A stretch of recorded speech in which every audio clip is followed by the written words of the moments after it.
Hoje, vocês irão ver uma coisa nova aqui no canal, que mistura teoria e prática em uma videoaula. Vamos aprender os conceitos de ponto de fusão e ebulição e também de densidade. Conceitos que são essenciais para o critério de se saber se uma substância é pura ou é uma mistura. Primeiro, vamos ver como se faz para medir a densidade de líquidos. Aqui temos a vidraria principal para medir a densidade de líquidos, que é o balão volumétrico. É uma vidraria muito precisa e tem esse menisco que marca a quantidade do balão com a alta precisão. Vamos medir a densidade da água colocando o balão volumétrico de 50 ml na balança. Agora vamos apertar a tara. Após isso, colocamos água até o menisco do balão, o que vai equivaler a 50 ml.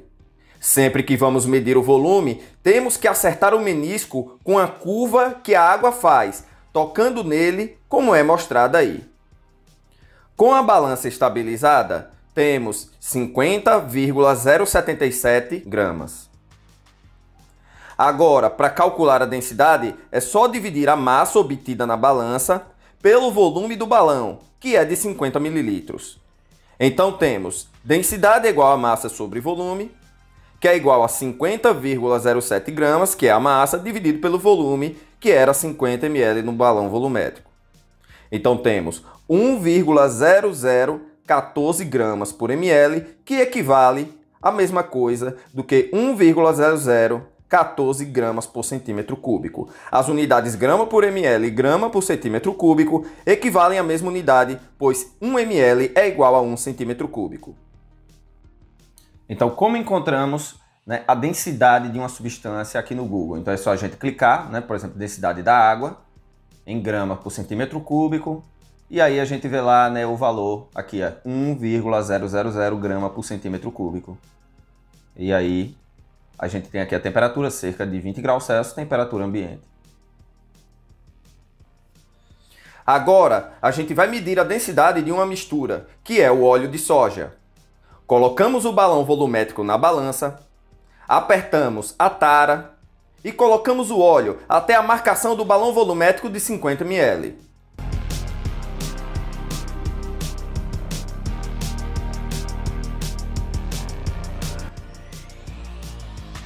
Após o balão se estabilizar, obtemos 45,912 gramas para 50 ml do balão volumétrico. Agora, calculamos a densidade dividindo a massa do óleo, que é 45,91 gramas, pelo volume ocupado por essa massa, que foi o conteúdo do balão volumétrico de 50 ml. Desse modo, obtemos 0,9182 grama por ml, ou 0,9182 gramas por centímetro cúbico. Aqui veremos o que implica o conceito de densidade, misturando o óleo com a água.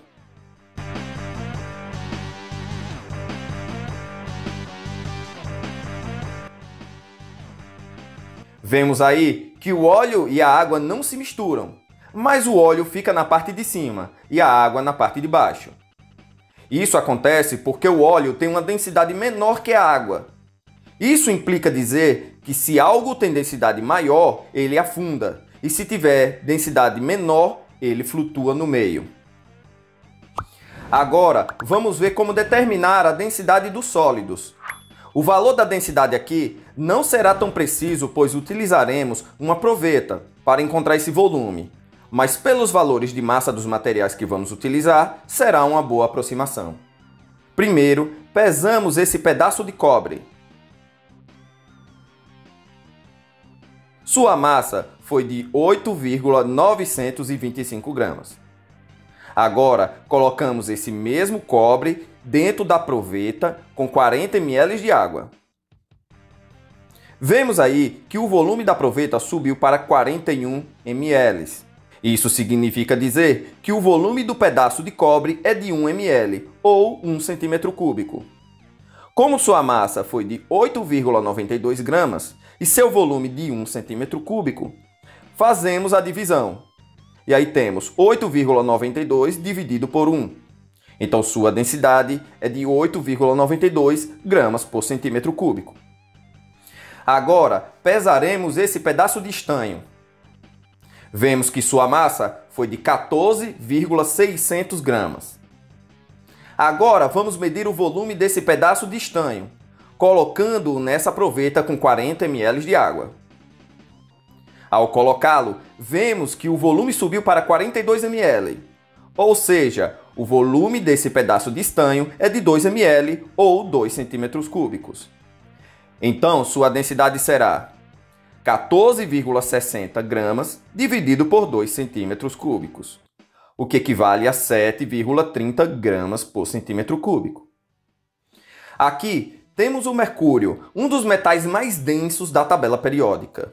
Agora, vamos colocar esse pequeno prego no mercúrio.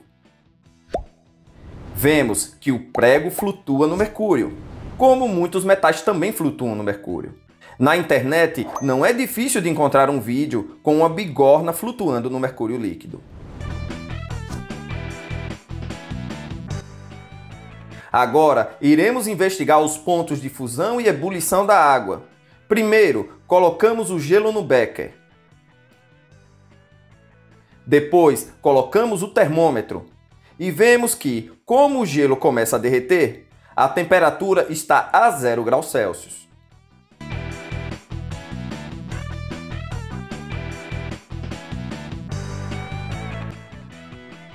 Vemos que a temperatura continua a 0 graus Celsius e o gelo derrete mais ainda.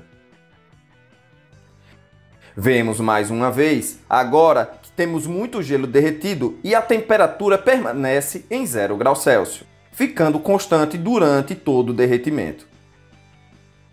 Quando as pedras de gelo se desfazem, a temperatura do sistema começa a subir.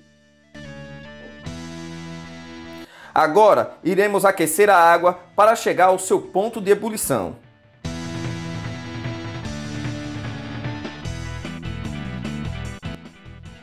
Como estava demorando muito, levei a água ao fogo. Vemos agora que a água chega a 100 graus Celsius e entra em ebulição. E sua temperatura permanece constante durante toda a ebulição, em 100 graus Celsius. Pronto, então o que é que a gente viu no experimento? A gente viu no experimento, a gente aqueceu o gelo e a gente viu que a temperatura ficou em 0 graus Celsius. Isso porque a gente tinha água e o ponto de fusão para a água é esse. Então, no ponto de fusão da água é 0 graus Celsius, igual forma essa curva. Qual informa essa curva para a gente? Então aqui, antes de zero, um valor abaixo de zero, a gente tem o estado sólido para o gelo. Já quando ele chega em zero, ele fica constante. Com a temperatura constante durante todo o derretimento. Então não interessa a quantidade de gelo que tenha junto com o líquido. A gente teve 0 graus Celsius até que todo o gelo ele derretesse. E aí a temperatura começou a subir de 1 para 2, 3 graus, e aí foi subindo. E aí, então o que acontece? Quando a gente tem sólido e líquido, a gente tem o ponto de fusão da substância. Ela é a temperatura em que a gente tem sólido e líquido. Esse é o conceito de ponto de fusão. Eu sei que em alguns lugares eu também já ouvi falar sobre o conceito de ponto de fusão, dizendo que é a temperatura da passagem do sólido para o líquido, mas esse conceito está errado. É a temperatura em que a gente tem sólido e líquido. É esse o conceito certo. Depois a gente tem aqui na curva de aquecimento líquido. Depois a gente tem aqui, de novo, outra linha, constante aqui, outra temperatura constante, que é o ponto de ebulição, que a gente também observou no nosso experimento. Então, no ponto de ebulição é bem parecido com o ponto de fusão, só que aqui a gente tem líquido mais gás. Então, quer dizer que a temperatura permanece em 100 para a água, em 100 graus, e não interessa a quantidade que tenha de líquido e vapor saindo. Ela vai continuar em 100 graus. É isso? Então, a temperatura máxima que a gente pode conseguir em uma panela com água é cerca de 100 graus mesmo, Mas dependendo ali do que esteja misturado com a água, pode ser até um pouco maior, 100,5, 100,1 graus Celsius. Mas é basicamente essa temperatura. Para a gente aumentar a temperatura além de 100, a gente tem que colocar numa panela de pressão. Porque como a pressão aumenta, o ponto de ebulição também aumenta. Porque o ponto de ebulição ele sofre influência da pressão. Então, quanto maior a pressão, maior o ponto de ebulição. Então, em uma montanha também, a temperatura de ebulição da água é menor do que 100.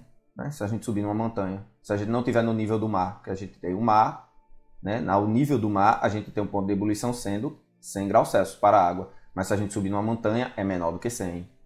E quanto mais alto subir, menor ainda. Né? E aí, numa panela de pressão, a gente consegue atingir quanto? 120 graus Celsius. Tá? E aí, a gente cozinha mais rápido os alimentos. Porque em cinética química, um aumento de cerca de 10 graus Celsius na temperatura, a gente equivale a duplicar a velocidade de uma reação. Então, se a gente tem no máximo 100 graus para a panela normal, de 100 para 110 aumentou esses 10, então duplicamos uma vez, e de 110 para 120, outra vez. Então, se a gente consegue 120 graus, aumentou 10 duas vezes, né? Aumentou 10 graus duas vezes, ou seja, a gente quadruplica a velocidade da reação. É por isso que a gente cozinha mais rápido nas panelas de pressão também. Tá? Então, aqui também uma temperatura maior do que 100, né? Depois que todo o líquido vai embora da panela, então, com aquecimento constante, a gente vai ter aí somente o estado gasoso. Se gostou do vídeo, se inscreva no canal e ative o sininho para receber as notificações dos próximos vídeos. Muito obrigado e até a próxima!